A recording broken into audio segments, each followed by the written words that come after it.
La France est en confinement, tout le monde est chez soi, enfin presque.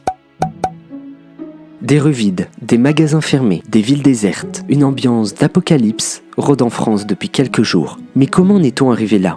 Pour comprendre cette situation inédite, il faut retourner en arrière dès le 30 décembre 2019. Le docteur Li Wenliang attire l'attention sur le fait que 7 personnes travaillant sur le marché aux animaux de Wuhan étaient hospitalisées et semblaient avoir contracté un virus proche du SRAS.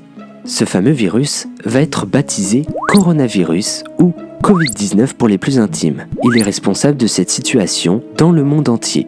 C'est à partir du 24 février 2020 que l'épidémie du Covid-19 est classifiée pandémie par l'Organisation mondiale de la santé.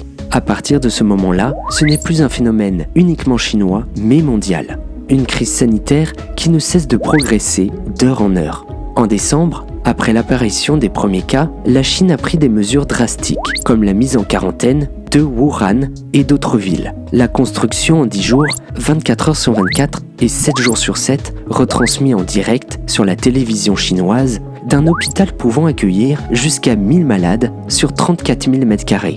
Ces différentes mesures ont permis de contrôler ce virus, mais celui-ci n'a malheureusement pas de frontières.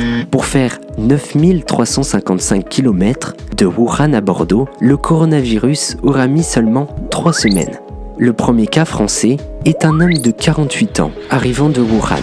Il a été contrôlé positif le 23 janvier à Bordeaux. Le dernier week-end de février, la France passe au stade 2. Depuis mardi 17 mars à midi, nous sommes passés au stade 3, pour un temps que tout le monde espère le plus court possible.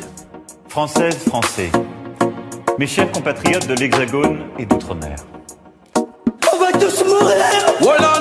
Coronavirus, science-fiction, cabine réalité. Pas ni vaccin, donc tout le monde a confiné.